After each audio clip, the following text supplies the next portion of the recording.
Salut les Anacalypsiens, bienvenue dans cette nouvelle vidéo d'Anacalypsie. Donc aujourd'hui on se retrouve pour l'épisode 8 et le tout dernier épisode de la série Mercredi ou Wednesday dans sa langue originale. Même si ce n'est pas la dernière vidéo, parce que vu que j'ai remarqué que mes vidéos autour de la série tournaient toujours autour des 20 à 30 minutes, pas loin des 30 minutes pour les vidéos où je fais des petites théories. Donc je pense que je vais vous faire une 9e vidéo qui sera plus ou moins un bilan avec les choses que j'ai trouvé bien dans la série et les choses que j'ai trouvé moins bien dans la série. Parce que même si je vous le dis tout de suite, j'ai adoré cette série, il y a quand même quelques petits défauts à certains moments et des choses qui sont très bonnes. Et je tiens à faire une vidéo pour parler des deux, un peu comme j'ai fait avec la série Miss Hulk ou la série Lord of the Ring. Voilà, sauf que je n'avais pas fait tous les épisodes un par un avant. Donc au moins là ce sera plus simple parce qu'en parlant des choses, je pourrais directement vous renvoyer aux vidéos des épisodes afin que vous compreniez un peu plus de quoi je veux parler.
Donc cet épisode va s'ouvrir sur mercredi qui offre une surprise à Tyler, voilà, et ce dernier elle va plutôt lui avouer à lui qu'avec leur baiser, elle a compris qui il est, voilà, et son lien avec la psy, parce que pour l'instant, mercredi est toujours persuadé qu'il est le larbin de la psy. Sauf que ce dernier va plutôt se défendre et tout, jusqu'à dire au bout d'un moment, si tu crois que je suis le tueur, pourquoi tu viens tout seul? Et là, elle va dire, ouais, je suis pas toute seule. Et du coup, effectivement, t'as Bianca, Ajax et deux autres sirènes, bon, qu'on voit régulièrement, qui n'ont pas forcément beaucoup de lignes, mais qui sont là. Voilà, et Bianca, du coup, va utiliser son pouvoir de sirène pour l'endormir et l'obliger à venir dans l'atelier de Xavier pour être interrogé. Durant l'interrogatoire, du coup, on va apprendre que la mère de Tyler était une marginale et surtout qu'elle n'était pas bipolaire comme semblent montrer des rapports psychiatriques, mais qu'elle est bel et bien un Hyde. Et notamment dans la fameuse photo d'escrime où on voit Morticia Addams, on y trouve également la mère de Tyler, donc qui était une ancienne étudiante de l'école. Et du coup, mercredi voudra le torturer, sauf que les autres élèves vont pas vouloir s'embarquer là-dedans et vont toutes laisser tomber mercredi dans son envie de torture. Et le plan où elle est avec ses deux tasers, je trouve ça plutôt badass et c'est plutôt cool. Du coup, les étudiants vont prévenir Larissa, qui elle-même va prévenir le shérif qui venait tout juste d'écouter un enregistrement du psy qui soupçonne Taylor d'avoir vraiment des très très gros problèmes psychologiques.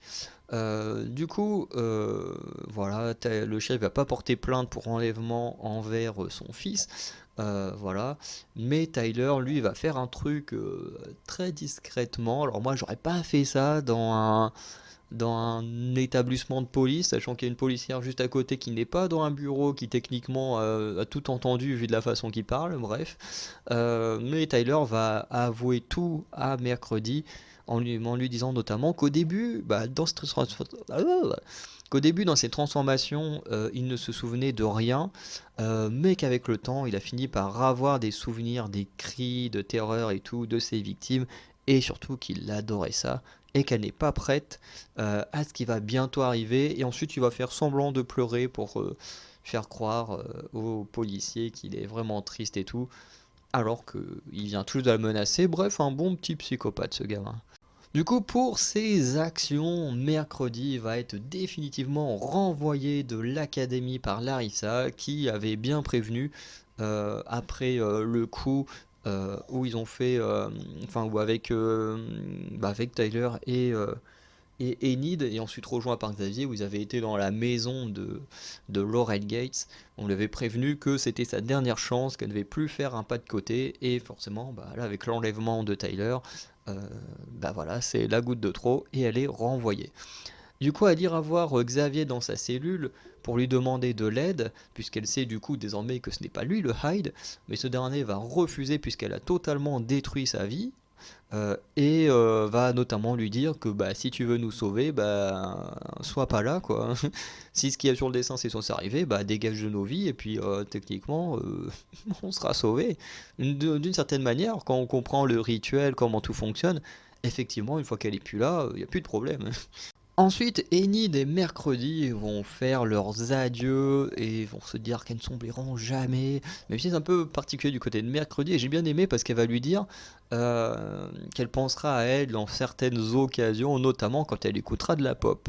Et j'ai trouvé ça assez amusant parce que justement, c'est ce matin ou hier soir, en traînant sur Facebook, j'ai découvert que l'actrice justement qui joue Enid est une fan de K-pop, et notamment un des groupes qu'elle écoute est mon groupe préféré de K-pop, donc Twice, même si elle écoute également les Stacy et les TXT. Alors TXT, moi je suis beaucoup moins fan, mais c'est assez marrant de faire cette référence à la pop en sachant que l'actrice du coup est une fan de pop et notamment de K-pop.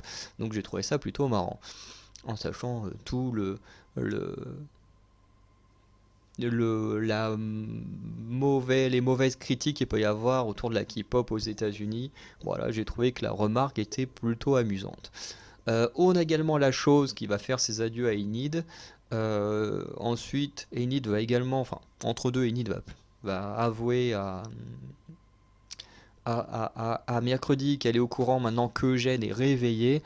Voilà, on a également Bianca qui va s'excuser du renvoi de Mercredi en disant que voilà, elle ne pensait pas à ça en prévenant Larissa, mais que voilà, elle était juste pas d'accord avec ce genre d'acte.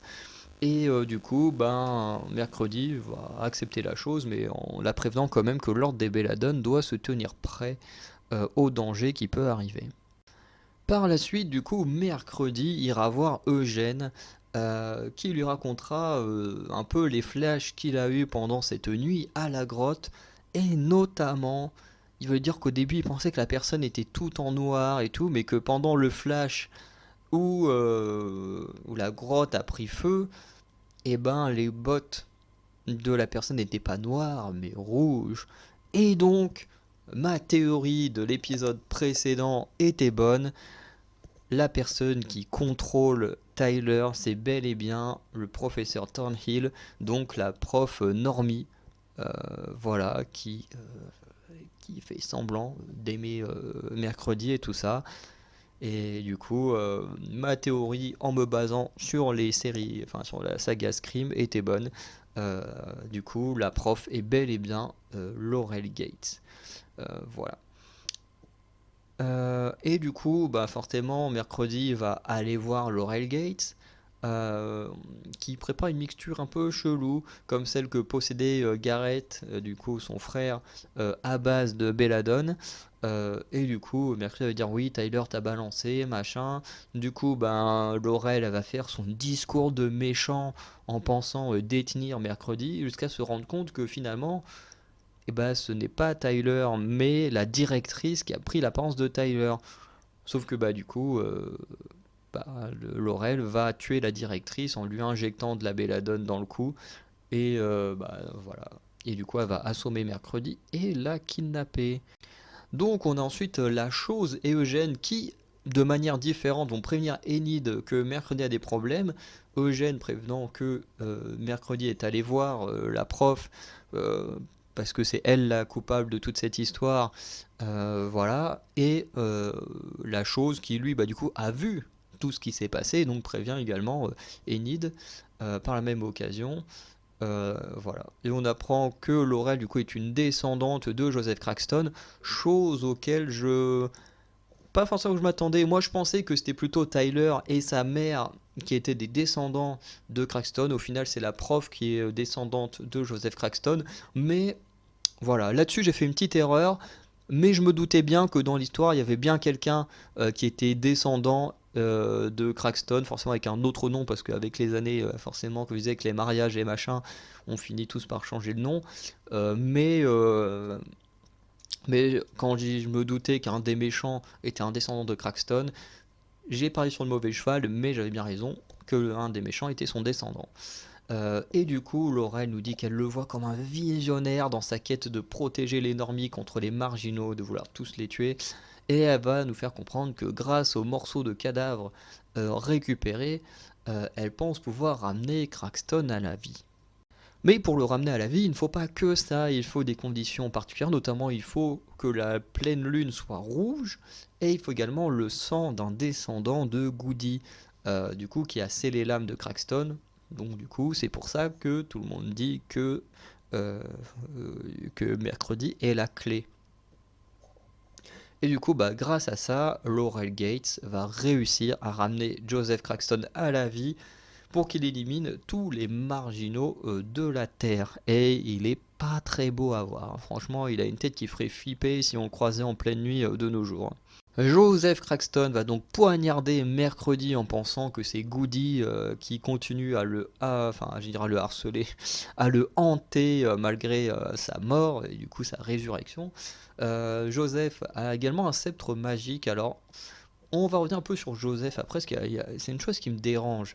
Voilà. Les Belladone se réunissent donc, les sirènes vont servir de leur chant pour faire sortir les étudiants de l'école dans le calme, et Enid et la chose, eux, veulent retrouver Mercredi à la crypte de Craxton. Par contre, la Gorgone, on sait pas trop, enfin Ajax, on sait pas trop à quoi il sert dans le plan. Il est là, il a aidé Enid à découvrir le sanctuaire des Belladone, et puis bah tu sais pas trop à quoi il sert le gars. Il a sûrement aidé les sirènes, mais on sait pas trop ce qu'il a fait dans le plan. Du coup, grâce à son talisman et à Goody Adams, Mercredi va être soignée, même si cela fait qu'elle ne pourra plus jamais voir Goody. Et on lui dit également qu'elle devra poignarder Joseph en plein cœur pour le tuer. Et on remarquera qu'effectivement, si quelqu'un d'autre le fait, ça ne fonctionne pas. Du coup, Tyler va choper Mercredi dans la forêt, il va se transformer en Hyde pour tenter de tuer Mercredi, sauf que Enid va enfin avoir sa transformation en loup-garou, et qui est une transformation plutôt honnête, hein. C'est pas le plus beau loup-garou que j'ai vu dans ma vie, mais pour une série télé, je trouve que ça reste un beau loup-garou. Parce que en général, dans les séries télé, quand on te fait des loups-garous, alors je ne parle pas de Teen Wolf parce que j'ai jamais regardé, mais je prends en compte notamment Vampire Diaries, enfin toute la saga Vampire Diaries. Je prends également en compte la saga Twilight, où on te vend des loups-garous qui sont juste des loups un peu plus grands et plus robustes qu'un loup classique. Tu dis, ah, c'est ça un loup-garou? Bah putain, c'est de la merde ton loup-garou. Que là, on a vraiment quelque chose qui a la forme vraiment d'un loup-garou. Alors c'est au niveau des dents où je suis pas très fan, mais j'aime bien. Il est tout blanc avec des poils au niveau de la tête, un peu coloré. On sent que voilà, c'est bien stylisé en mode Enid, et du coup, c'est-à-dire que les autres loups-garous comme Xavier ont sûrement une transformation en loup-garou un peu personnalisée, ce qui peut être très cool à voir. Et du coup, bah, Enid va combattre Tyler, donc combat loup-garou contre Hyde. Le shérif, à un moment, va tirer sur son fils pour protéger le loup-garou, même si lui, il sait pas trop qui est le loup-garou. Et Enid va mettre une grosse raclée à Tyler. Voilà, et du coup, son père va. Enfin, le shérif va arrêter son propre fils. De l'autre côté, on a la chose qui va libérer Xavier, qui va venir en aide à Mercredi, à l'académie. Voilà, Mercredi qui va se prendre une flèche pour le protéger, et du coup, il va plus aider à libérer les enfants, enfin, à se faire sortir les enfants de l'école. Et du coup, Mercredi va combattre Joseph. Elle va se retrouver piégée avec son spectre là, qui la bloque au sol, qui a l'air de pouvoir jeter des ondes. Et avec son spectre, il a mis le feu partout. Bianca va poignarder Joseph en pleine poitrine, ce qui va créer suffisamment de distraction pour que finalement Mercredi poignarde également Joseph en plein cœur. Sauf que étant une Adams, et bah du coup elle a réussi à tuer le grand méchant. Et ensuite on a la prof qui va intervenir avec un flingue, sauf que Eugène va également apparaître avec ses abeilles pour battre Laurel, qui se prendra un bon coup de pied dans la gueule de la part de Mercredi. Et du coup ce que je disais, voilà, je vais le dire là parce qu'après on va pas reparler de Joseph, mais comme je disais, ce qui me dérange avec Joseph, c'est que le gars, c'est un normie, il déteste les marginaux et il veut absolument éradiquer tous les marginaux de la Terre. Et ce qui me dérange, c'est qu'il utilise de la magie. Et la magie, c'est quoi? C'est un élément qui représente les marginaux. Donc je trouve que ça fait pas très crédible euh, un méchant qui est les marginaux, qui veut tous les tuer et qui utilise une capacité de marginaux pour les tuer. Honnêtement, je trouve pas ça hyper crédible. Après, le mec, il est ultra stylé. Le petit combat final, il est plutôt cool. Mais je trouve ça quand même moyen. Après, il fallait quand même qu'il ait la capacité de combattre des marginaux qui ont des capacités spéciales. Mais je trouve ça un peu con de donner des capacités spéciales à quelqu'un qui déteste les gens qui ont des capacités spéciales. Je pense que vous voyez où je veux en venir. Du coup, avec sa survie, Mercredi va faire son tout premier câlin à Enid. Au début, elle va un peu la repousser, puis finalement, elle va prendre Enid dans ses bras, toutes les deux étant très contentes d'être encore en vie. Mercredi va quand même vider sa chambre et terminer son bouquin en écrivant fin avec un point d'interrogation, nous disant est-ce que du coup la série est terminée ou pas, y aura-t-elle une suite ou pas. Les étudiants vont tous se dire au revoir puisque les cours sont annulés du coup à cause de la mort de Larissa. Ah oui, c'est vrai que là je me suis trompé, j'ai mis Tyler alors que ça c'est Xavier. Hop là. Euh, et du coup, tout le monde va se dire adieu. Xavier va offrir un téléphone à Mercredi, et notamment en partant, Xavier lui demandait oui, est-ce que tu vas revenir? Non, peut-être. Mercredi ne revient pas, et là encore une fois, on sent que c'est la production qui se dit on va pas forcément teaser totalement une suite au cas où la série ne fonctionne pas, parce qu'on connaît les plateformes, hein, si ça marche, ça fait une tonne de thunes, que ce soit bien ou pas bien, ils font des suites, et que ce soit bien ou pas bien, si ça rapporte pas assez de thunes, et ils ne font pas de suite. Donc voilà.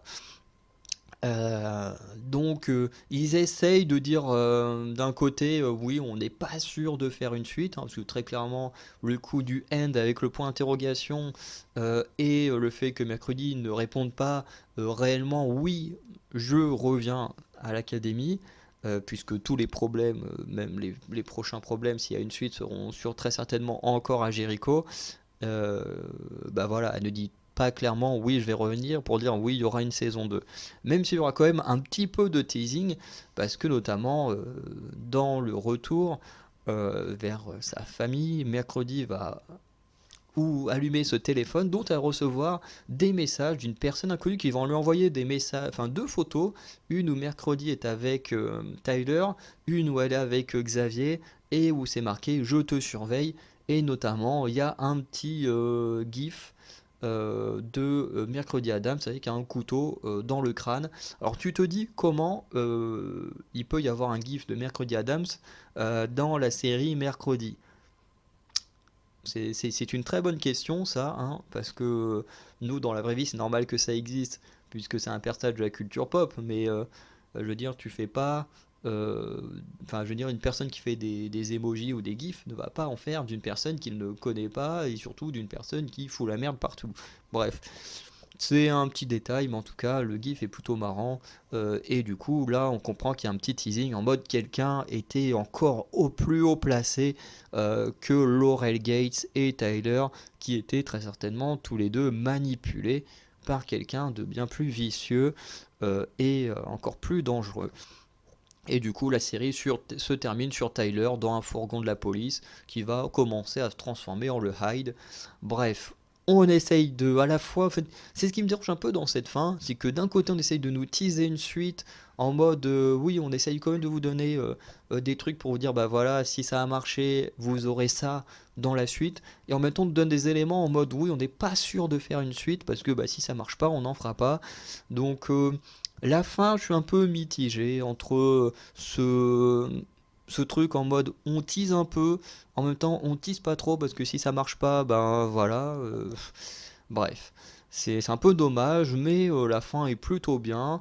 Après, comme moi j'ai bien aimé la série, je retiens surtout le teasing de quelqu'un de supérieur qui a l'air plutôt cool. Après la transformation de Tyler, ils auraient pu ne pas la mettre, ça aurait été mieux. Clairement, ça aurait été mieux.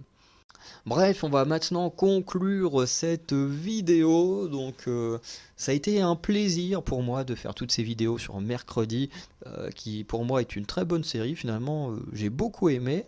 Même si j'avais pas forcément beaucoup de temps pour la regarder, j'ai vraiment aimé. J'ai aimé faire ces vidéos. Ça faisait un moment que j'attendais une série télé où je pouvais un peu plus décortiquer épisode par épisode et tout.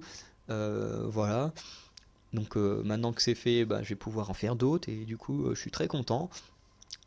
Et voilà, tout ce que je peux vous dire, c'est que la semaine prochaine, on va en terminer avec bah, Mercredi Adams, avec un bilan de la série globale, avec les éléments que j'ai bien aimés, les éléments que j'ai moins aimés, et que là je vais plus détailler, puisque dans mes vidéos on parlait surtout voilà, de l'histoire de la série, et là on va revenir sur des petits détails bien précis qui ont pu me plaire ou me déplaire. Voilà. Donc n'hésitez pas à me dire ce que vous avez pensé de cet épisode et de la série en général maintenant qu'elle est terminée. Sinon, vous pouvez aller voir les autres vidéos de la chaîne AnaKFC Movies and Series si vous voulez voir d'autres choses. Et si d'autres thèmes vous intéressent autres que le cinéma et les séries télé, on a d'autres chaînes YouTube AnaKFC que vous pouvez aller voir. Sinon, je vous souhaite une bonne journée ou une bonne soirée et je vous dis à très bientôt pour de nouvelles vidéos. Allez, ciao!